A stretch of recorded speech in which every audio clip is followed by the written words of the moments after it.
Tere päevast, tere õhtust, tere hommikust, hea Eestimaa rahvas. Parlamendi GP ehk parlamendi Grand Prix ehk siis ka Grünthal ja Puustusmaa on taas teiega, et vahendada siis vahepeal toimunud sündmusi ning heita ka pilk tulevikku. Nende meeli ülendavate kaadrite taustal, mis hetk tagasi teie silme eest läbi jooksid, võime öelda seda, et Kanadast alguse saanud konvoi 22 on jõudnud ka Eestisse ja võime öelda ka seda, et konvoi Eestis on samamoodi toimunud nii nagu mujal riikidesse praegu käib. Käisime Pauliga ka nii-öelda koha peal vahetult sündmusi kaemas ja Paul, ütled tere ja siis muljed sellest tänasest üritusest. Ja, aitäh Kalle.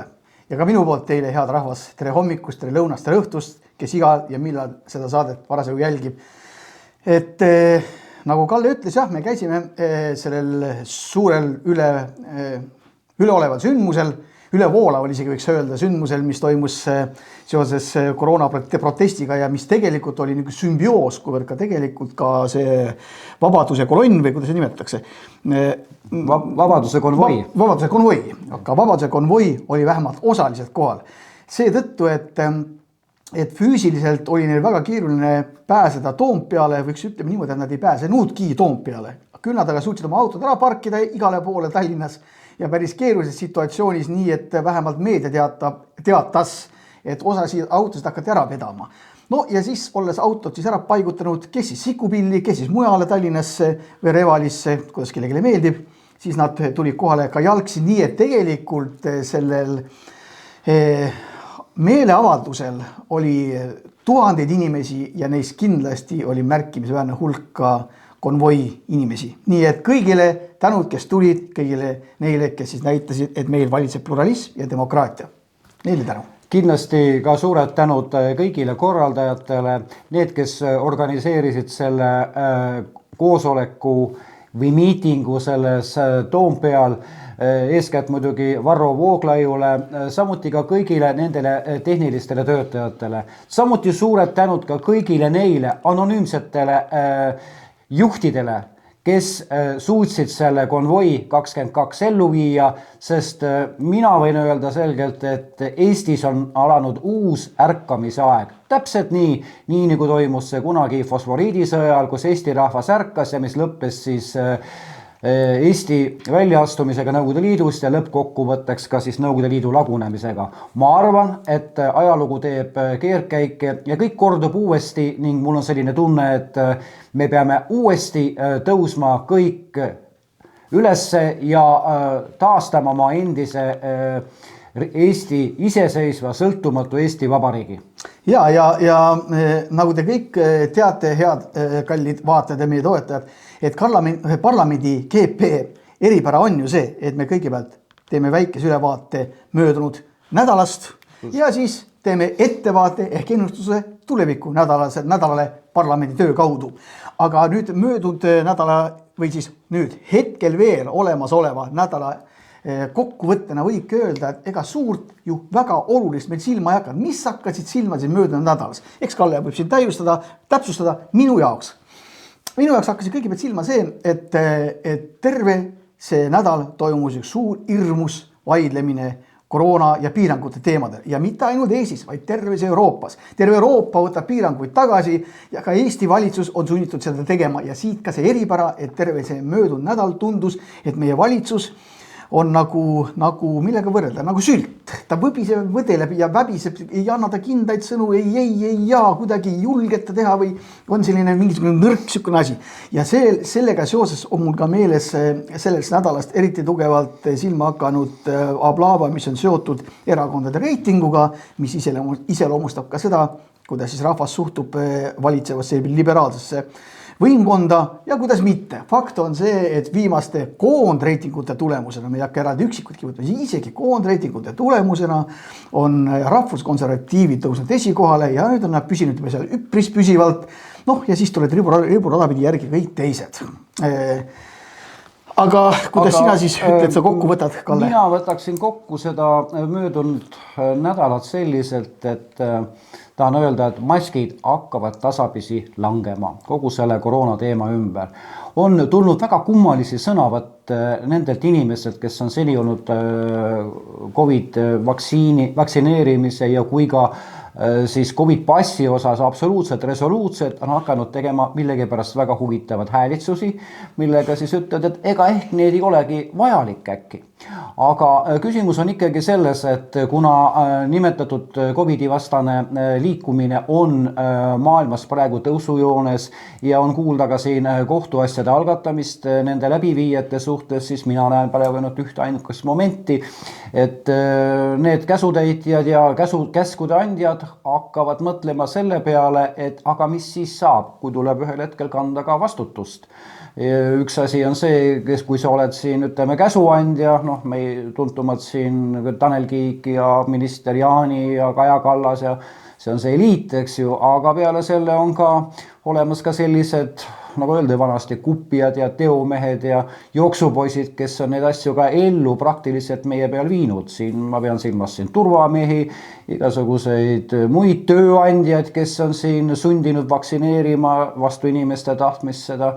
Ja nad tunnevad hirmu, aga tegelikult ma tahan öelda ühte asja, et ka Nürnbergi protsessil, kui sõjaröövnite üle mõisteti kohut, siis nende lause peale, et ma täitsin ainult käsku, see ei olnud vabandatav ja tulemus oli ikkagi see, et ka paljud nendest mõisteti selle surma, kuigi nad täitsid ainult käsku. Ja ka minu jaoks, kui juristi jaoks on professionaalsuse küsimus, juristi jaoks nagu keeruline öelda, pole aastad enam nagu juuraga tegelenud sellest tavapärases tähenduses, vaid rohkem nagu poliitikutööga, aga ikkagi loen ennast juristiks tänu oma varasemale elule ja mind huvitab ikka väga see asi, et kas siis tõesti on meie ühiskonnas niimoodi, et siis, kui meil on võimul liberaalid ja olukord on rahulik, siis nõutakse põhiseaduse täitmist vägagi rangelt ja kiidetakse meie tugeva põhiseadusega, aga siis, kui olukord läheb lappama, siis järsku nagu põhiseadus on vabalt tõlgendatav ja nagu täitmisele ei kuulu. Isegi olukorras, kui meil pole ei sõda, ega mingit eriolukordagi pole välja kuulutatud, lihtsalt olukord on ärev ja pisut dramaatiline, no nii siis põhiseadust enam täitma ei pea. Vot niimoodi jääb mulje, kui jälgida seda, mis meie ümber toimub. Tahaks teada, mida arvavad kohtunikud? Ma ei tea, mida arvavad kohtunikud, aga küll on selle kohta olemas minul enda arvamus. Kõigepealt, miks pärast ma püüan näita väikse kiire pilgu põhjustele, miks me oleme praegu sellises olukorras, milles me praegu oleme. Üldjuhul on rahvas seni alati usaldanud ikkagi oma valitsust ja teadlasi ja arste ja ministreid, kui nad ikkagi midagi ütlevad, siis see asi on õige. Aga tegelikult on asi selles, et praegune Reformi ja Keskerakonna valitsus on seda asunud kuritarvitama. Ehk siis kasutades ära neile antud usalduse fooni, on nende tegevus olnud täiesti põhiseaduse vastane. No võtame kas või selle COVID-i vaktsineerimise teema, mis tegelikult on vastuolus põhiseadusega, sest ei tohi ju inimeste peal katseid läbi viia, alles katsetusjärgus vaktsiinide või ravimitega, kui inimene selleks nõusolekut pole andnud. Aga see kõik toimub praegu täiesti sunnimeetoditel. Ja see, et ka muidugi, mis on meeldiv, on see, et tülli on asunud pöörama ka siis selle valitsuse sees, selles mõttes, et näiteks endine Sotsiaalministeeriumi asekantsler Maris Jesse, kes sai siis kinga koos Marika Priskega selle eest, et külmlaos tekkisid vaktsiini häving, siis muidugi serveeriti seda, et hoopis teistel põhjustel, miks nad vallandati, on Maris Jesse teinud suu lahti öelnud, et aga vaktsineerimispropaganda ongi olnud üheks aluseks selleks, et inimesed läheksid vaktsineerima, on vaja kehtestada COVID-tõend, mis tegelikult näitab, et tegemist ei ole mitte rahvatervisest hoolimisega, vaid taga on poliitiline otsus. Ja kui vaadata tänaseid momente nüüd, ütleme, kus Ratas ja Kallas kemplevad siin praegu nii-öelda selle tähtaja üle, millal siis peaks ikkagi selle COVID-passi ja maskid nii-öelda siis tavaelus kõrvaldama, siis vaidlus käib kuupäevade üle, mis tegelikult ei ole ju vägagi suured ja vägagi suure vahemikuga. sisuliselt tähendab see, et tegemist on ikkagi selle vaktsineerimise ja piirangute osas poliitiliste otsustega, millel ei ole tervisega mitte mingist pistmist. Ja nüüd küsimus, hea vaataja, mida arvad sina sellest, kas poliitika tohib segada tervise küsimusse? Mina vastan igatahes raudse ei. Paul, sinu arvamus? Aga vaata, ütlesid siin hetk tagasi, et Reformierakond ja Keskerakond kaklevad. Mõtlesin, nad on kakelnud juba, no ma ei tea, mingi 3 nädalat ühte panu ja kogu aeg on õhus. Iga nädal on õhus küsimus, et kas see valitsus jääb või jää, kukub või kuku. No lihtsalt praegu on probleem see, et poliitiline aritmeetika, mis valitseb siin Toompeal mäe peal, siin see poliitiline aritmeetika lihtsalt on raskendatud seisus uue valitsuse moodustamise osas, aga ega keegi enam seda valitsust ei taha, aga selle valitsuse peal ka mitte midagi teha. Ja kui sa rääkisid eelnevalt seda, et see liberaalne valitsus, Keskerakonna ja Reformierakonna valitsus, et nad on põhiseadust rikuvad, siis vaata, mina ei jäta seda mitte kunagi kordamata, kui see vähegi võimalik on. Et Keskerakond ise ju on täiesti põhiseaduse vastane erakond. Kusjuures Keskerakonnas on väga palju toredad vahvaid inimesi, meil on siin kolleegid ka väga toredad, kellega on väga hea koostööd teha, aga see raam on vale, sellepärast et erakonnana on põhiseadusega, erakonnana on Keskerakond põhiseaduse vastane. Seda ütleb konkreetselt põhiseadus seetõttu, et Keskerakond on karistatud korduvalt kriminaalasjas, süüdi mõistetud ja selline erakond põhiseaduse kohaselt ei tohi Eesti Vabariigis eksisteeridagi, rääkimata valitsuse moodustamisest. Ma olen absoluutselt nõus sellega, mida Paul praegu välja toob, aga muidugi on siis praegu Keskerakond ja Reformierakond on nendest põhimõtetest absoluutselt mööda hiilinud ja isegi meie poolt esitatud eelnõu, mis kriminaliseeriks erakonna tegevuse, kes on siis jäänud vahele mingisse jamaga, ei tohiks enam parlamendi töös üldse osaleda ja tuleb likvideerida, ei ole kuskile jõudnud, sest Keskerakond on ju see moodustis, mis kasutab praegu võimu kuritarvitades. Just, ja võtta see situatsioon, kus me siis oleme, kus meid valitsevad põhiseaduse vastased jõud, kes tegutsevad põhiseaduse vastaselt, kes üleni värised omavahel läbi ei saa, nagu Sültsin Stenbocki majas. See on see olukord, mis on pannud meile või on loonud meile selle stardipositsiooni algavaks nädalaks. Ja algav nädal. Oota, ma tahan ühe kommentaari, muidu jääb asja peal, jääb asi natukene poolikuks. Minu hinnangul praegu on kogu tülide nii-öelda põhjus, miks pärast Kaja Kallas ja Jüri Ratas vaidlevad, on põhjus selles, et Jüri Ratas saab imehästi aru sellest, et praktiliselt 6 aja pärast on uued Riigikogu valimised ja ta püüab nii-öelda valitsuse sees oleva opositsioonina näidata rahvale, et nemad hoolivad rahvast. See on puhas ilus näitemäng teile, hea rahvas. Kui nad tahaksid, nad saaksid seda ära teha. Aga nüüd sa ütlesid välja ühe saladuse. No. Sa ütlesid, et tuled erakorralised valimised. Kus sa tead seda? Sa ütlesid, et 6 aja pärast on parlamendi valimised, aga ma arvan, et tegid peaks tulema aasta pärast. Ma ütlesin Riigikogu valimised tulevad. Riigikogu, no jah, parlamendi Riigikogu. Võib-olla tõesti mu keel vääratas. Aga tegelikult siin ongi see, selle jätame praegu tuleviku jaoks, kui Kallel on informatsioon selle juhul, kui seda ei ole, siis on aasta pärast. Ühesõnaga, nii on meil siis nädala stardi on seatud ja nüüd me paneme kimama. Ennem seda, kui me nüüd vaatame, või ennem seda, kui me teeme nüüd ettevaate algavasse nädalasse, ma rõhutan taas, see ei ole kuskile kadunud. Võimalus, et valitsus kukub, on endiselt üleval.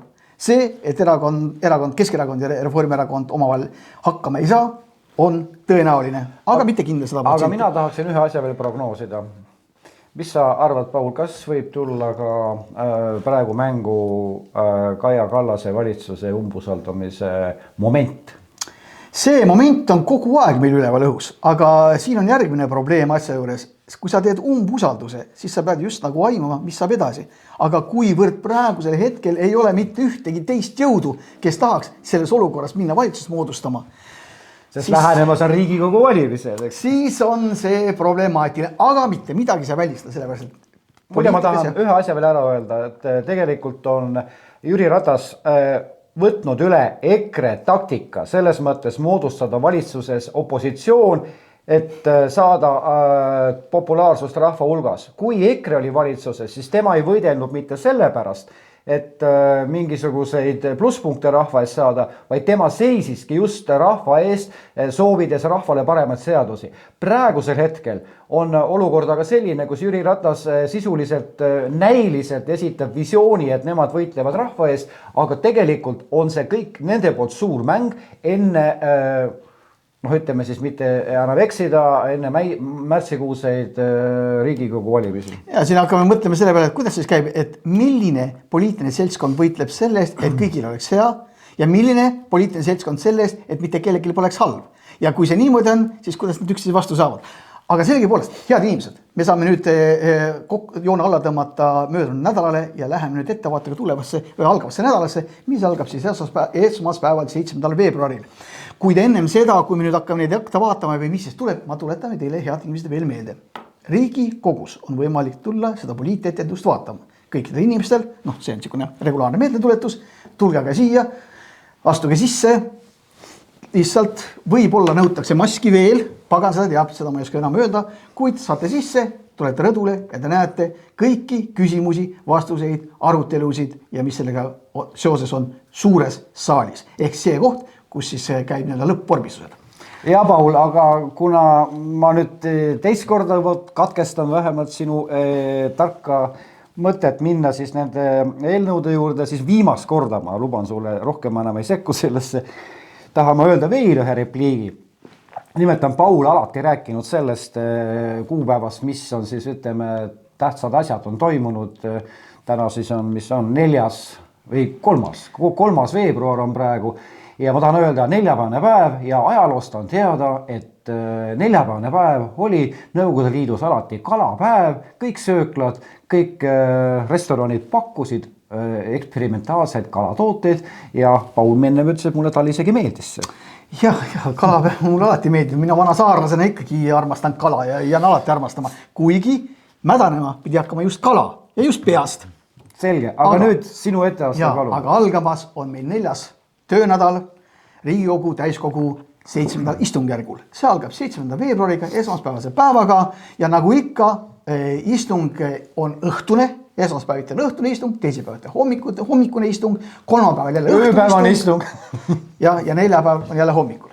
Et nii on õhtune istung ja algab see nagu tavapäraselt meil on nüüd tavaks arupärimised esmaspäeviti, aga meil on siis seda korda natuke väikene erand, et on üks eelnõu, mis on Vabariigi Valitsuse poolt algatatud riikliku pensionikindlustuse seaduse ja teiste seaduste muutmise eelnõu. Sellega on nüüd väga kiireks läinud ja see on pandud esmaspäevale arupärimistele päevale esimeseks päevakorrapunktiks.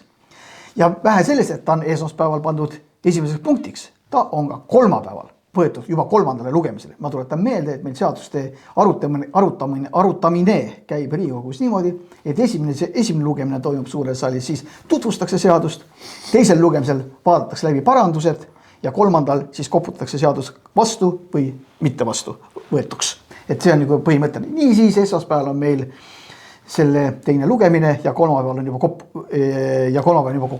koputamine vastuvõtmine. Mis see seadus 475 SC pensionikindlustuse seadus põhimõtteliselt on, ma ei oska praegu öelda täpselt, miks ta ka nii hirmus kiire on.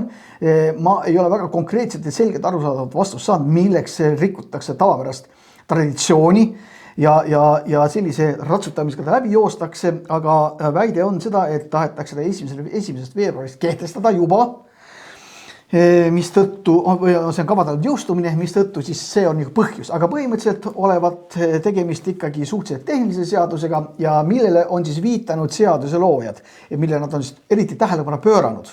Tavapäraselt ka tihti varjatakse üht koma teist sees, aga see, millele tähelepanu pööranud on see, et selle eelnõu jõustumise korral siis välisriigis elavad pensionärid saavad oma olemas ja elusolekut tõendada nüüd ka elektrooniliste kanalite kaudu, varem nagu siis ei saanud, ja nähakse ette, et juriidiliste isikute juhtimise kontrollorganite liikmeks oleku aeg arvestatakse ka pensioniõigusliku staaži hulka. 1,2 on seal veel, nii et see inimene, kes siis tahab täpselt vaadata 2 võimalust, nagu ma ütlesin, tulla Riigikokku vaatama seda, või siis on võimalik vaadata ka ülekannet meil televisiooni telekanalite kaudu, ka YouTube'is on otse ülekannet olemas Riigikogu saalist. See nüüd eelnõu, aga edasi sellel päeval, sel esmaspäevasel päeval, mis on siis 7. veebruar, me läheme siis tavapärase arupärimiste juurde ja neid on palju, sellepärast et aru on vaja pärida meie. aga probleem on selles, et aru meile ei anta arupäritavate poolt, see on kõige suurem probleem. Aga me pärime ikka. Ja neid, mida me pärime, neid küsimusi on väga mitmeid. Esimene arupärimine, mis meil siis on teise päevakorrapunktina esmaspäeval, see on Kalle, ka sina oled osaline selles arupärimises. Paul, ka sina oled osaline selles arupärimises. Ühesõnaga, rahvuskonservatiivid küsivad arupärimisel Eesti jõupingutuste kohta Ukraina toetuseks ning liitlasvägede kohaloleku suurendamise osas Baltikumis. Ja loodetakse, et peamine minister Kaja Kallas annab selleks meile teada, siis kuidas need asjadega on. Küsimused, mis seal järelpärimises on, ma lihtsalt ütlen ära, et need on tegelikult vägagi loomulikud ja vägagi arusaadavad, iga inimene küsiks neid asju. Aga kuna me ei ole siiamaani vastuseid saanud, siis meil ei jäänud muud üle, kui lihtsalt teha see järelpärimine kirjalikult ja lootes sellele, et peaminister on selleks siis hästi ettevalmistanud ja tuleb annab vastused. Ma toon lihtsalt mõned näited. Me küsime seda, kas 3 Balti riigil on olemas ühtne Ukraina poliitika. Millised on siis selle põhiseisukohad? Meie Riigikogu liikmena seda ei tea. Või siis kas 3 Balti riigil on olemas ühtsed seisukohad liitlasvägede kohaloleku suhtes Baltikumis ja millised need siis lõpuks on? Kas üha halvenevat julgeoleku olukorda ja sõjaohu kasvu arutanud on ka valitsuskabinett või ei ole? Meie seda jälle ei tea. Ma arvan, et meil parlamendi liikmetel ja kogu rahval on õigus seda teada. See on siis see arupärimine. Aga muidugi tegelikult asjal on see jama, et iga Riigikogu liige saab ainult esitada ühe suulise küsimuse, mis tegelikult osutub nii-öelda efektiivsuse mõttes absoluutselt nulliks. Selles küsimuses tahaksin mina tunniajalist küsimuste esitamist Kaja Kallast ja siis saaks meile selgeks, et lugupeetud peaministri tiitlit kandev Kaja Kallas ei jaga selles valdkonnas mitte midagi. Miks ma seda väidan, sest senised arupärimised nii-öelda julgeoleku teemadel on ta jäänud absoluutselt hätta ja viimane kord ta isegi taris kaasa siis ka kaitseminister Kalle Laaneti selleks, et saaks nii-öelda siis kokkuvõtte teema teha. Aga muidugi siin opositsioon oli tugev ja arvukatele protestidele siis Kalle Laanetit sinna pulti ei lastud ning ta solvus ja tõmbas maski ette ja portfelli kätte ja tõmbas minema sealt saalist. Ja mis jäi vaesel Kaja Kallasel üles, ega ta kuna teemat ei jaga, siis korjas ka oma seelikusaba üles ning kõndis samuti minema. Aga mida ma tahan kindlasti küsida Kaja Kallase käelt, mis mulle teeb äärmiselt muret on see, et miks Eesti arvestades praegu nii-öelda julgeoleku olukorda siin Eestis ja ka Euroopas, miks pärast ta soovib ära kinkida õlalt lastavad javelinid, tankitõrje relvad, mille põhiline tunnus on see, et lase ja unusta, et teeb paugu ära, paneb metsa jooksu, kui siis vanemad tüübid siis pidid infraga hoidma seda sihtmärgil peal, et rakett õigesse kohta läheb ja nüüd kavatseb Kaja Kallas valitsus need ära kinkida Ukrainale. Samuti, ma ütlen ühe asja veel, samuti on minu jaoks arusaamatu, miks me peame ära kinkima siis Soomest saadud haubitsad, olgu mis ta numbri on, haubitsad samuti Ukrainale. Soome on selleks nõusoleku andnud, kui tootjamaa on Saksamaa, kes on selle vastu minu teada praegu protesteerinud ning mismoodi see asi siis lõplikult lahendab, ei olegi veel praegu selge. Siin on see, et nüüd täpsus huvides ma ütlen, et see, mida praegu Kalle rääkis, see ongi meie teise järelepärimise sisu. Ehk siis järelpärimisi on meil mitmeid, esimesest ma algul rääkisin, nüüd Kalle rääkis ka teisest ära, see on see teine järelpärimine, kus ka Kaja Kallas peab aru andma. Ma hüppasin ajas lihtsalt, et aga see ei ole midagi, see on täpselt õiges järjepidevuses, nii ta ongi tõepoolest, meil on teine järelpärimine, mis käsitleb sõjalise abi andmist Ukrainale ja seal on see põhimõte on selles, et Kalle nagu juba refereeris natukene selle relvastuse küsimust, et meie rahvuskonservatiividena oleme veendunud, et Ukrainat peab aitama ja me ei ole absoluutselt abi andmise vastu, kuid meil peab olema selgus, millistel alustel ja mismoodi seda tehakse ja et see oleks ka õige ja õiglane. Mitte mingil juhul ei tohi tekkida olukorda, kus suures abi andmise tuhinas me anname ära kõik selle, mis meile endale tegelikult vaja on ja mille me ise oleme kalli rahast hankinud näiteks, me lihtsalt anname ära selleks, et kuskil mingisugune plusspunkti teenida. Siin on mingisugune küsimus üleval, millistele me peame vastused saama. aga muidugi mina ei oleks nii pessimistlik Kaja Kallas suhtes, et ta mitte midagi vastata ei oska. Vaata Eesti rahval... Vastata ta oskab, aga sisulist vastust ei tule. Eesti rahval on niisugune huvitav vanasõna, et ka luuavarrest tulla pauk. Sa tead ju? Olen kuulnud, jah. No võt, ja ega ju võib tulla Kaja Kallasest ka üks aga mitut juhtu sa tead, hea Paul, millal on luuavarrest pauk tulnud? Aga mina jään seda pauku ootama. Mis sa arvad, et esimest korda siis rahva pärimuses kõmatab luuavarres pauk siis täna või tähendab sellel Riigikogu istungil, kui Kaja Kallas hakkab vastama sõjaliste küsimusele? No tahaks olla optimist, on ju. Aga läheme edasi. Meil on järgmine järelpärimine, mis on ka sel päeva toimub, on meie poolt esitatud Mali missiooni puudutav järelpärimine. Ehk siis seda arupärimine, kus me küsime, et selle Mali missiooni olemuse ja toimumise kohta. Teatavasti on see üks väga segane missioon. See ei ole seotud mitte ühegi NATO kokkuleppega meil või NATO paragrahv 5 või mis oli see artikkel 5 kasutamisega.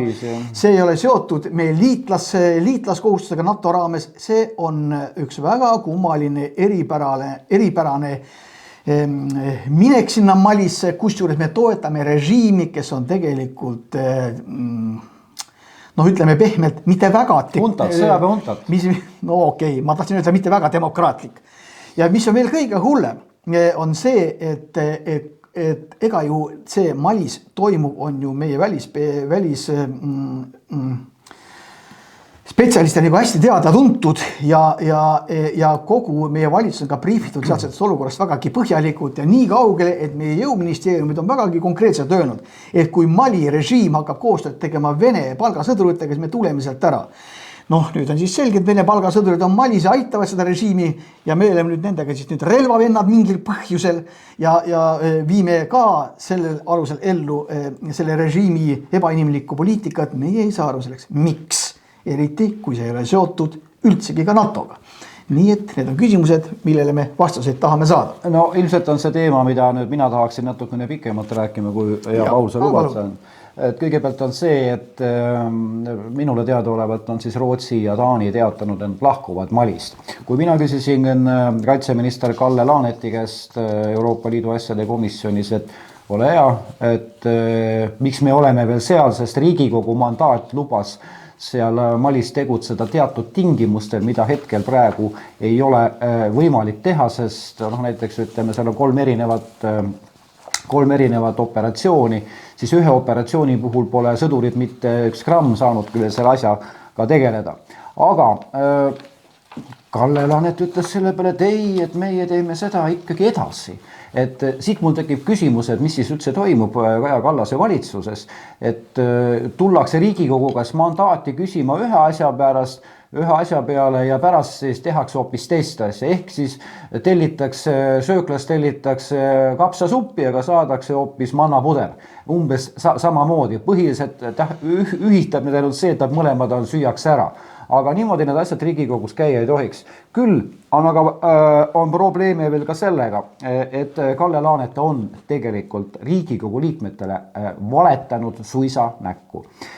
Jaanuarikuus 10. jaanuar, kui ma nüüd mälu ei peta, toimus Euroopa Liidu asjade komisjoni istung, kus oli siis olukorras, hakati rääkima, et Mali olukorda põhimõtteliselt ja siis meile anti siis materjalid, mis olid pärit 3. kuupäeva dateeringuga 3. jaanuar ja selles oli ilusti kirjas, et Vene väelasi, kas Wagnerit või ükskõik mis teise nime all seal Malis sellel hetkel ei ole. Ja mina tõstatasin üles probleemi, miks kaitseminister valetab otsesõnu Riigikogu liikmetele. Ütles, et ei valeta, ma ütlesin, mis asja te jamate. Ütleme, France 24 näitab juba samal kuupäeval näitab kaadreid ajakirjanduses, kus on fotod, videokaardid sellest, mismoodi on Vene sõjaväelased sees seal. Ja kaitseminister ütleb, et ei ole seal kedagi. Küsimus on selles, et kui ta valetab, siis selline kaitseminister ei tohiks enam olla ametis. Kui ta ei tea sellest, siis see tähendab seda, et ta ei oma kompetentsi ja tema koht ei ole kaitseministrina.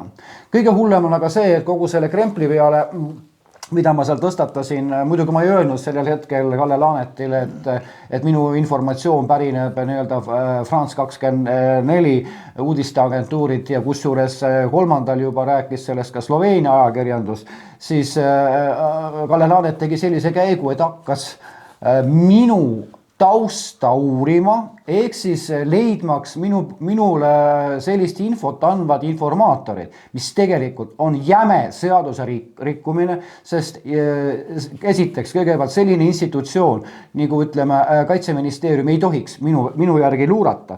Teiseks, isegi siis, kui see luba oleks olemas, on see ka minu puhul välistatud, sest ma ei ole Riigikogu liikme osas, ei tohi selliseid jälitusprotseduure teha. Ma saan aru, kui oleks tegemist kapo ülesandega, ei saa midagi vastu vaielda, sest riigireetlejad tuleb tabada. Aga see, kui ma toon välja ausad, otsekohesed ütlused, tegelikult valitsev olukorda kohta, selle asemel algatakse minu suhtlus uurimine. Ja mul helistas möödunud nädal helistas ka kaitseministri nõunik, ma küsisin otse ja ütlesin otse ka, lõpetage see pull ära, sest see on seaduse vastane. Et selline lühiülevaade sellest Mali teemast. Ja ma tahan siit veel niimoodi kokku võtta, et Kallel oli väga tuline õigus, kui ta viitas sellele, et kui minister valetanud, siis peaks tagasi astuma. Ma tuletan meelde, et kui oli EKRE valitsus oli, siis iga jumala päev prooviti siis visata õnge välja ja süüdistati EKRE ministreid valetamises. Tõsi, seda ei jõutud kuskil eriti kaugele, aga skandaal puhuti ka päris kõvasti üles ja kogu aeg öeldi, valeta ei tohi, nagu valetad, astuge tagasi. Aga nüüd olen meie praeguse valitsuse ministrid valetamises korduvalt Maris Lauri, viimane kord oli istungil, kes otse sõnu Protseduuriline küsimus, Helle-Moonika Helme, palun. Ja mul on protseduuriline teadaanne, et lugupeetud minister praegu puldist valetas ja valel on täpselt nii lühikesed jalad, kui kaugel on telefonis Google. Ja võtame lahti ja siin on järjest läheb justiitsminister Maris Lauri vihakõne seadus tuleb koos vanglakaristusega. Vihakõne, täpsemalt vaenukõne seadus ikkagi tuleb. Justiitsminister Maris Lauri, valitsus võtab vaenukõne seaduse eelnõu uuesti lahti. Justiitsminister Maris Lauri sõnul tuleb vihakõne seadus koos vanglakaristuseks. Järjest läheb ja te ütlete, eks ole, et te tegelikult vihakõne seadust ei ole ega tule. Miks te valetate? Aitäh, lähme edasi. Protseduuriline küsimus, kas on mingi mure töökohaga seotud? Aitäh, lugupeetud istungi juhataja, aga praegu me oleme olukorras, kus justiitsminister otsesõnu valetab Riigikogu liikmetele selgelt näkku, öeldes, et vihakõne seadust ei ole ja hetk tagasi ja tulemas ka ei ole. Ja hetk tagasi loeb Helle-Moonika Helme ette, et tegelikult on olemas. Kuidas saab üldse selline valetav minister praegu olla puldis ja jagada selgitusi? Kas Riigikogu juhatusel või Riigikogu liikmel on mingeid võimalusi? Me ajame tõsist asja siin ja nüüd täiesti suisa tullakse meile valetama siia. Aitäh. Mitte keegi ei tohi valetada, aga mina küll praegust hindama ei hakka, kas keegi on öelnud valet infot või mitte. Justiitsminister Maris Lauri sõnad. Vihakõne seadus tuleb koos vanglakaristusega. Ta on seda ise öelnud ja seda on terve internet täis. Nii et mul on tegelikult protseduuriline ettepanek, et koalitsiooni juhtiv erakond, Reformierakond, kelle minister on Maris Lauri, kutsuks praegu selle valetanud ministri puldist ära ja kutsuks ühtasi taga tagasi. Aitäh. Mart Helme, palun. Ja, härra eesistuja, ma tahan informeerida juhatajat, et protestiks valetava ministri puldis oleku vastu me võtame oma küsimused maha ja lahkume saalist. Aitäh.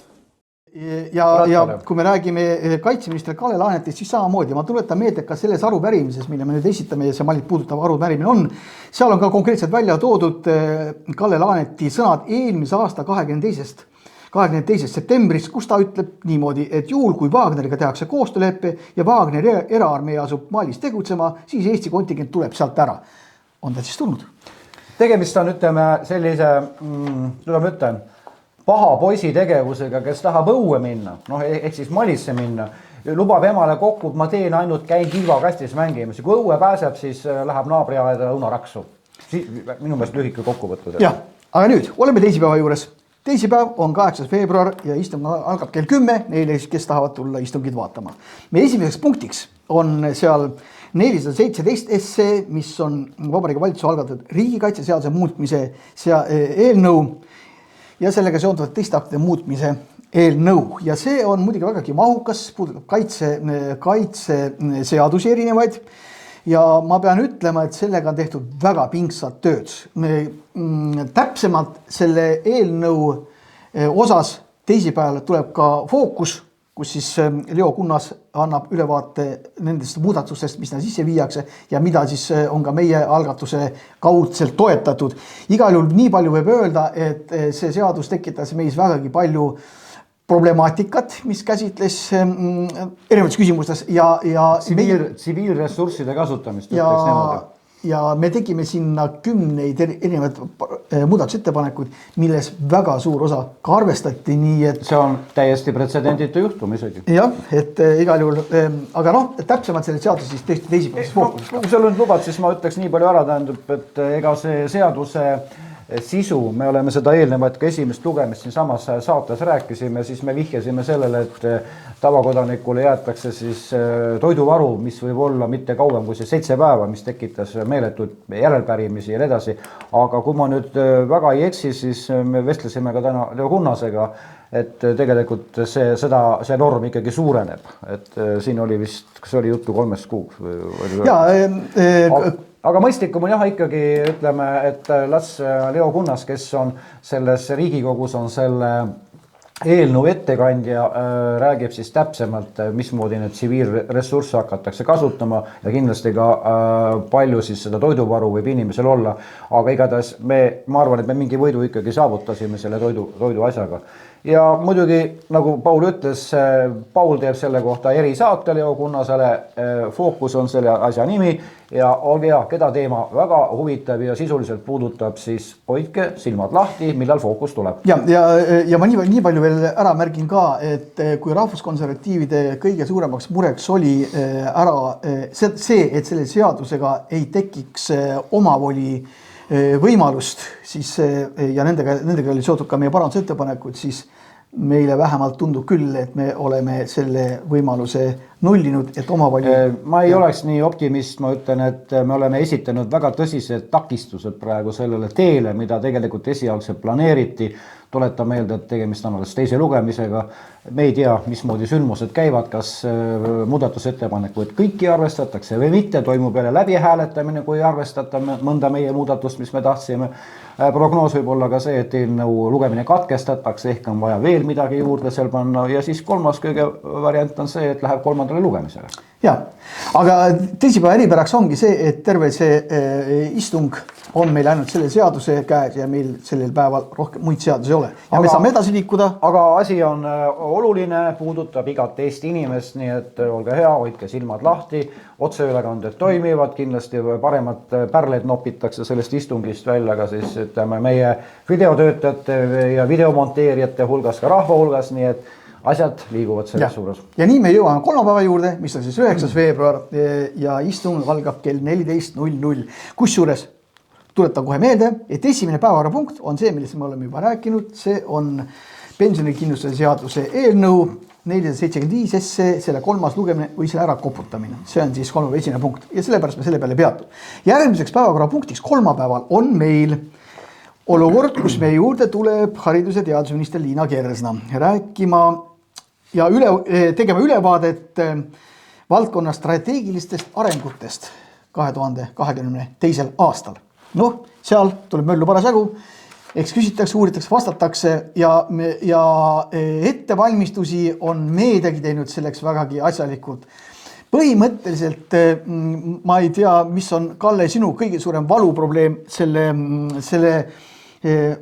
haridusvaldkonna strateegiates, aga minu jaoks on üks väga strateegiline küsimus see, mis käsitleb tegelikult kõrghariduse kõrgkoolide haldusleppeid, mida rektorid on nüüd väga kõvasti protesteerinud ja hetkel mul näiteks puudub teadmine selles, et kuhu on jõutud läbirääkimistel valitsuse rektorite vahel, sellepärast, et kui me kujutame ette need olukorda, et rektorid selle halduslepet alla ei kirjuta ja kuidas siis hakkab toimuma kõrgkoolide juhtimine, see on üks küsimus, mida ma loodan vastust saada ka Kersna käest sellel päeval. Minu jaoks on võib-olla teine küsimus on see, et mind huvitaks, mis saab üldse siis sellest kõrghariduse omandamisest ja selle rahastamise mõttes, kas jätkub see samasugune poliitika, et toimub siin riigi finantseering või siis lähevad siis osad ained või siis kõik ained lähevad tasuliseks, et need teemad on ju ka õhus, sest raha teatavasti riigil ju absoluutselt ei ole peale selle, kui on võimalik ainult saada raha Covidi testimise jaoks, kuhu on juba uputatud, ma ei tea, mitusada miljonit, see summa on kolossaalne. Jah, kolmanda päevakorrapunktina on meil meediateenuste seaduse eelnõu või muutmise eelnõu. Siin on nüüd, et ma sellest sõna praegu hetkel ei võta, kuna meil olid väga tulised läbirääkimised, väga tohutud vaidlused selle teemal. Mulle teadaolevalt on väga olulisi kokkuleppeid ka saavutatud, aga täpsemalt valgustab sellest avalikkust ka Jaak Valge saalis kolmapäevasel päeval. Ütleme niimoodi, et ka siin EKRE esitas ülipalju eelnõusid ja parandusettepanekuid siis, mitte eelnõusid. Ja need, ütleme, kandsid vilja ja selles mõttes on see sama eelnõu jooksnud Jaak Valge, kes nagu seda asja veab, kõige rohkem on jooksnud sellise normaalsetesse rööbastesse tagasi. Ja õnneks, meil hakkab ka aega jälle pressima peale, õnneks on meil see, et meil neljapäevasel mitte midagi rääkida. Minul on. Neljapäevasel päeval või? Minul on neljapäevase kohta öelda. Okei, siin ühe punkti võtame ära, lähme neljapäeva peale, sest neljapäeva minu meelest kõige mõttetum asi, mis on, aga olgu. Tegelikult on nüüd kolmapäevase päeva juures peale seda, kui on see meediaseaduste või meediateenuste seaduse muutmine läbi arutatud, on meil tulemas 4. punktina. Jumal küll, see on Vabariigi Valitsuse algatatud võrdse kohtlemise seaduse ja kirikute kogude seaduse muutmise eelnõu. Ilusa pealkirja taga tegelikult on jälle peidetud ära saatanas. See on saatanas ja saatana värk jah, et põhimõtteliselt tuuakse ette jälle vanad kulunud erinevad matriitsid, mis käsitlevad seksuaalvähemusi, seksuaalpuudeid ja mis on kõige huvitav on see, et tuginetakse põhiseadusele, kus meie põhiseadus ei räägi midagi seksuaalpuuetest ega seksuaalvähemustest. See on täiesti, ma ei tea, täiesti arutult ja lubamatult üles kergitatud teema, sellepärast, et kui me räägime soovõrdsusest ehk siis meeste ja naiste võrdsusest, siis see on loomulik, mehed ja naised ongi olemused võrdsed ja seda kinnitab ka põhiseadus. Aga see, et mehed ja naised on võrdsed, see ei tähenda, et seal on mingisugune seksuaalsusega see seotud. Seksuaalvõrdsus, sellist asja ei eksisteeri ja me pole selle ükski inimene, kes on meie põhiseaduse poolt nähtav, pole selle sõna andnud. Aga mis on selle eelnõu juures, see 519 SC, see, mida me nimetasime võrdse kohtlemise seaduse, kirikute ja koguduse blablabla, seal on kõige hullem värk on see, et seal tuuakse sisse sellised nähtused. Ma toon näitena parem, see on ka parem näitena. Te kõik ju teate seda, et ütleme kõik, aga väga paljud teavad seda ja meedias on kirjutanud, kus oli ükskord juhus ühes tuntud lääneriigis, kus ühe, kui ma nüüd iksi, pagaritöökoja poole pöördus tordi tegemise tellimusega 2 sõpra, kes otsustasid oma sõprust koos elada ühes majapidamises ja nad nimetasid ennast abikaasadeks. Ega ju imelikke inimesi on igal pool olemas, las ta siis nimetavad, aga see pagar, ta otsustas, et ta nende jaoks seda abikaasa torti ei küpseta, sellepärast, et siis sõpradega, see on ju narrus. Lõppkokku, et sega siis, kui üks ütleb, et pista pea ahjus, ega teine ei pea seda pistma. Ega lolli käskust ei pea täitma. Põhimõtteliselt, tema veendumustel oli see vastu, ta keeldus ja need 2 sõpra andsid siis selle pagari kohtusse ja tahtsid teda siis karistada selle eest, et nad talle siis pulmatorti ei küpsetanud. Lõppes asi muidugi sellega, et kohus andis pagarile õiguse. See on siis lääneriikides toimunud ja see jõudis ka inimõiguste kohtusse, Euroopa inimõiguste kohtusse ja sealt see sai ka samasugune lahendus, nii et sellega kõik okei. Aga meil tahetakse see asi ikkagi seadustada. Ma muidugi, kui sa, Paul, lubad, siis ma ütleksin veel ühe olulise asja. Kui siin selles eelnõus räägitakse usutunnistuse või veendumusest või puudest või seksuaalsest sättumisest, siis tegelikult on see eelnõu ikkagi suunatud täpselt nendele asjaoludele, mida siin Paul eelnevalt kirjeldas. Ja kui minu jaoks oli hoopis, aga teema oli diskrimineerimine siis vanuse osas. Me kõik ilmselt teame, vanemad inimesed eriti et teatud vanusest ei ole teil võimalik enam pangast laenu saada, lihtsalt öeldakse, et ei anta ja kõik, siis ei loe sul palju sul vara on, palju sul tagatist, sulle lihtsalt ei anta. Ja mina ütlen seda, et see on, ma tean seda oma ema näite puhul, kus ema ütles konkreetselt ära, tähendab, mina olen teisejärguline inimene nüüd. Ja ma viitasin ka siis põhiseaduskomisjonis selle probleemile ja mille peale siis Signe Riisalo ministrina ütles niimoodi. See on Kalle, üks vähestest küsimustest, kus ma olen sinuga ühel arvamusel. Ma küsin, kuidas me olukorda lahendame siis. Ega siin muud ei aita, kui teil tuleb kohtusse minna. Ehk siis me oleme täpselt samas olukorras, nii nagu Kaja Kallas ja Tanel Kiik on siin kilganud, et kui teil vaktsiinikahjustused on, minge kohtusse. Ja, aga see on õigus sul, mis sa rääkisid, loomulikult sa oled õige teel, aga ma ikkagi tahan korraks tagasi minna selle seksuaalsuse juurde. Sellepärast, nagu ma ütlen, et ei saa kellelgi olla midagi selle vastu, kui me räägime, et mehed ja naised soolise erisuse poolest on nad ikka igal juhul võrdselt koheldatavad, sellise teki vaidlust, aga et seda seotakse nüüd seksuaalse sättumusega, seda kuidagi aktsepteerida ei saa, sest see ei ole mõistlik, loomulik ega loomupärane.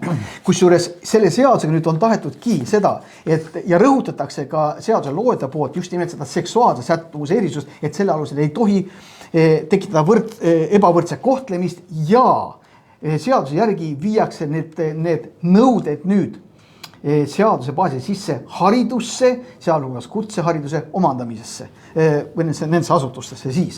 Ja samuti ka avalikult pakutavate kaupade ja teenuste, sealhulgas ka eluaseme kättesaadavuse võimaldamise asjadesse. Ehk siis kõik sellised kummalised soo asjad, ma ei oska nimetada viisaka lausel, et siis see nüüd puudutab koole, kutsekeskkoole ja ka üürisuhteid, rendisuhteid, ettevõtteid, asutusi ja nii edasi. Huvitav, head see Paulakselt tuletasid meelde jälle, tegemist on sellega, et kui üürileandja näiteks tahab üürida oma korterit ja see on, siis on ta kohustatud selle korteri andma näiteks pedofiilile või siis zoofiilile, kes seal siis ütleme oma tegusid hakkavad toimetama, tal ei ole õigus keelduda, kuna ta on sisenenud üüriturule.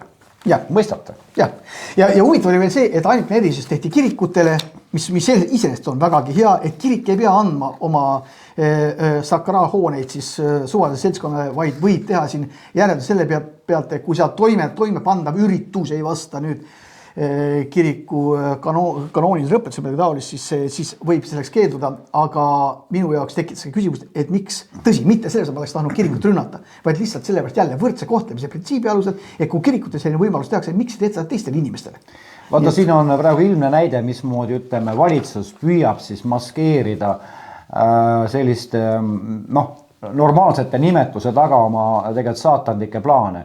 Nad toovad meile ette võrdse kohtlemise seaduse ning kirikute koguduse seaduse muutmise seaduse eelnõu. Ehk siis nad arvavad, et siin Riigikogus on ikka päris ullikesed, kes loevad, et kiriku koguduse seadus, see on ikka väga õige asi ja ei kipu sinna sisusse minema.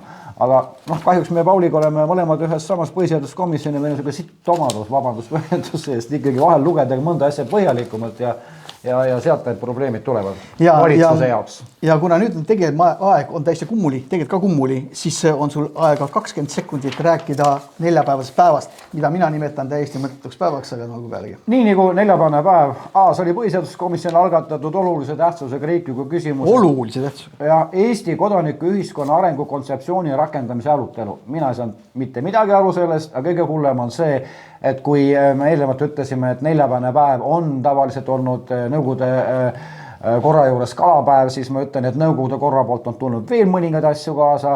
Selle punkti arutelu ja kokkupaneku oli juba põhiseaduskomisjon härra Kivimägi iseseisvalt üksi otsustanud ära ilma koosoleku kokku kutsumata, mille peale ma vihastasin, ütlesin, et nõukogudeaegset parteipoliitikat siin majas ikka ei aeta ja protestiks selle vastu lõi pauguga põhiseaduskomisjoni ukse kinni.